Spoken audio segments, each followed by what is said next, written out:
Hello, we're going to do day 20 notes today because I am not in class and I want to make sure that we're staying on track. So today's lesson is on reviewing synthetic division and applying the factor and remainder theorem to polynomial functions. Your homework is going to be day 20.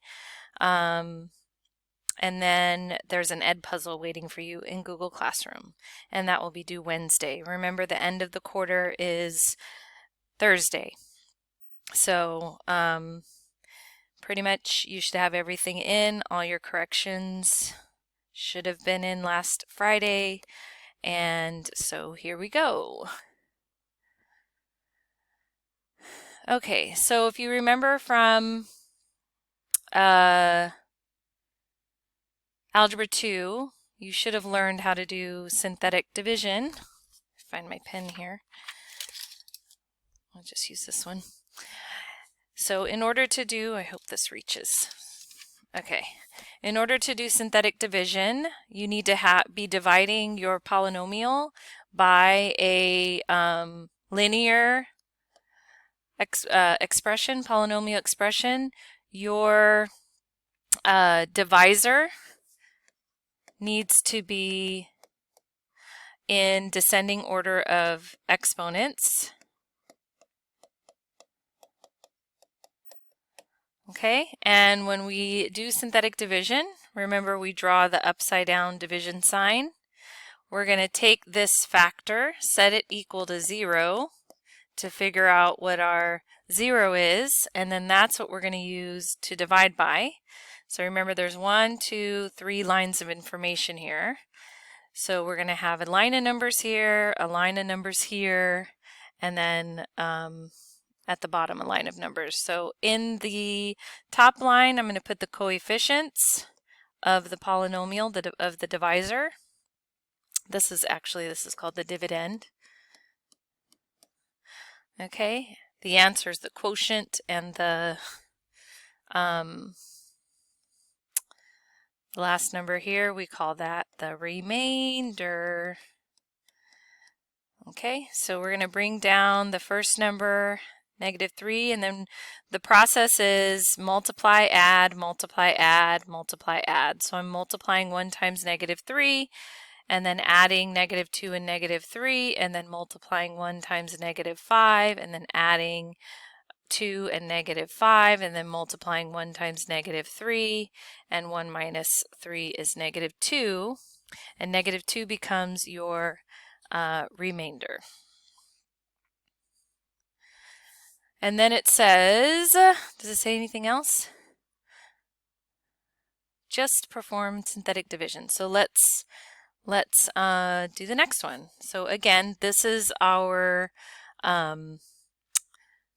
divisor, dividend, or do I have those backwards? Dividend, divisor. I think I have those backwards. I think this is the divisor. I better look that up. This is the dividend. Bilinear divisor. Yep, I do have it backwards. Dividend, divisor. This is the divisor. This is the dividend. Okay, we're going to write our dividend in decreasing powers of x, making sure that we account for every power of x. So this is missing a x cubed, so I'm going to put a placeholder there.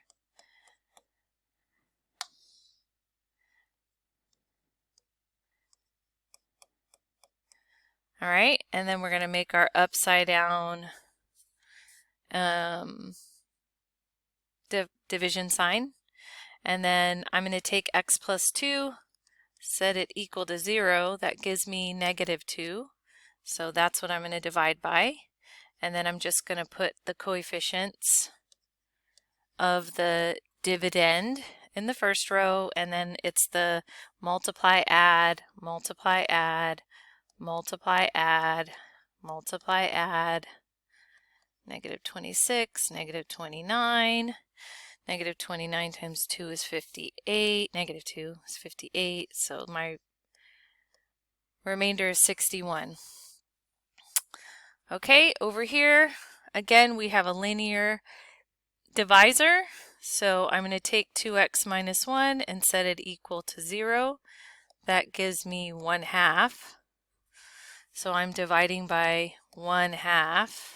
And then I'm going to write out the coefficients, making sure that I account for every power of x, and then multiply, add, multiply, add, multiply, add. Okay, the second part of this is taking this bottom row here and changing it back into a polynomial expression. So since I started with x squared here, I started with x cubed. My answer is going to be x squared because I'm dividing out an x. So this is going to be negative 3x squared minus 5x minus 3 plus, now this is the remainder, and the remainder always goes over the divisor. So negative 2 over x minus 1. Over here, since I started with x to the 4th, my answer, my quotient is going to be x cubed.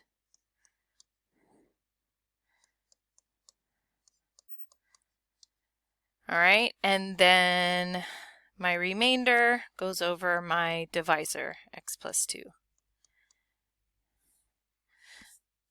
I don't know how that's going to come out on the video, but over here, I have like the little, I don't know if you're going to be able to see that on the video, so let me move this up. All right, so this one starts with x cubed, so my quotient is going to be 2x squared plus 2x minus 12, and I do not have a remainder, so that's my that is my polynomial expression for the quotient. So this part is the quotient. This is the remainder. This part is the divisor. Okay, so the remainder always goes over the divisor. Okay, it says use a graphing calculator to determine the given functions, then use synthetic division to determine the remainder when the function is divided by the given divisor. Okay, so we're going to use a graphing calculator. So let me grab my calculator here.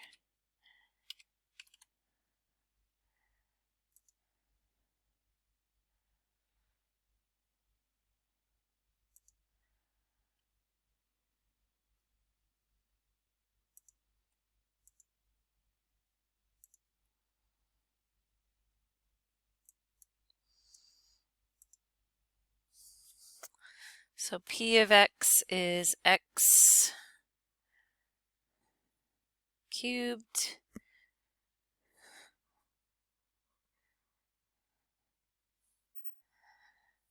I'll just get my paper, plus 2x squared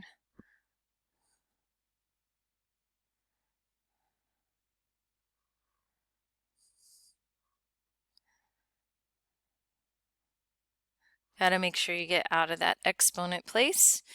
2x squared minus x minus 3. All right, and then I'm going to go, I want to evaluate the function at 1. So an easy way to do that is to go vars, y-vars, function, and I want y1 of 1. And that gives you negative 1. Okay, over here it says the remainder when p of x is divided by the divisor.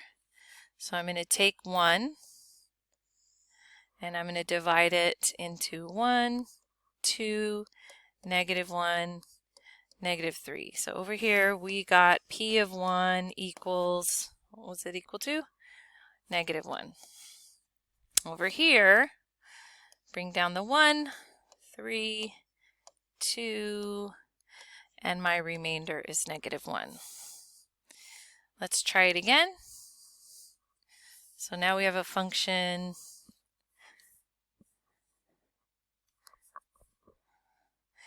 that is a cubic function, 2x cubed, get out of the exponent place, minus x minus 3. And then now we want y1 of, we want to find p of 2.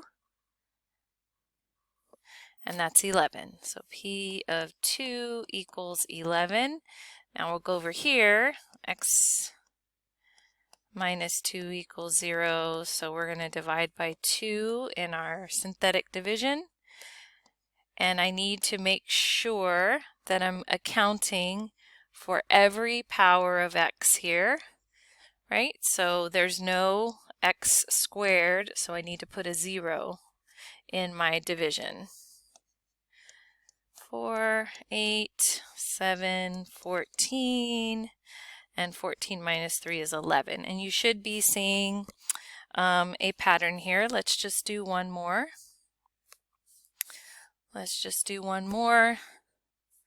So now we're putting in negative 2x to the 4th, get out of the exponent place, plus x squared minus x minus 1, delete.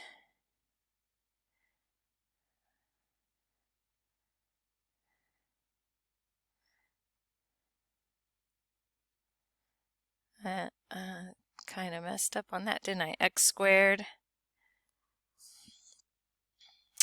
minus x minus 1.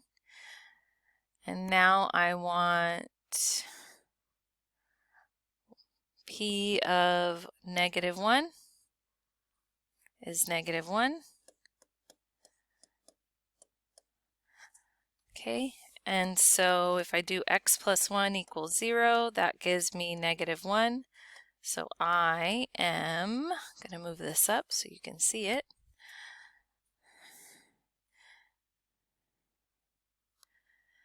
And my x cubed is missing, so I'm going to put a placeholder there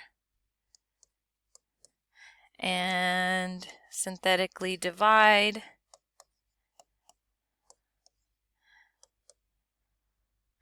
And I did, what did I do wrong here? 2, 2, and the answer is 1 times 0 is 0, negative 1. So you should have noticed that when you plug in, basically what we're doing here is we're plugging in negative 1 into the function and getting an answer.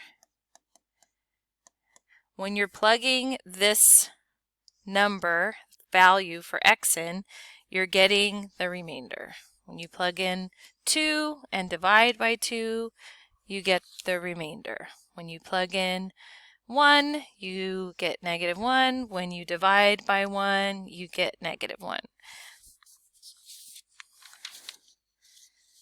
And we can do it a couple more times, but for time's sake, we will not. So that brings us to, what are you noticing? So the remainder of each synthetic division is the same as the y value. That corresponds to the x value that makes the divisor equal to 0, and that brings us to the remainder theorem. So officially, the remainder theorem is, if a polynomial function f of x is divided by a factor x minus a, then the remainder must equal f of a. So that can help us do some fun things with polynomials, like find a coefficient in a polynomial. So this one says find the coefficient of x, which we're calling k, that will yield a remainder of 8 when it's divided by x plus 2. So we have a polynomial. We know the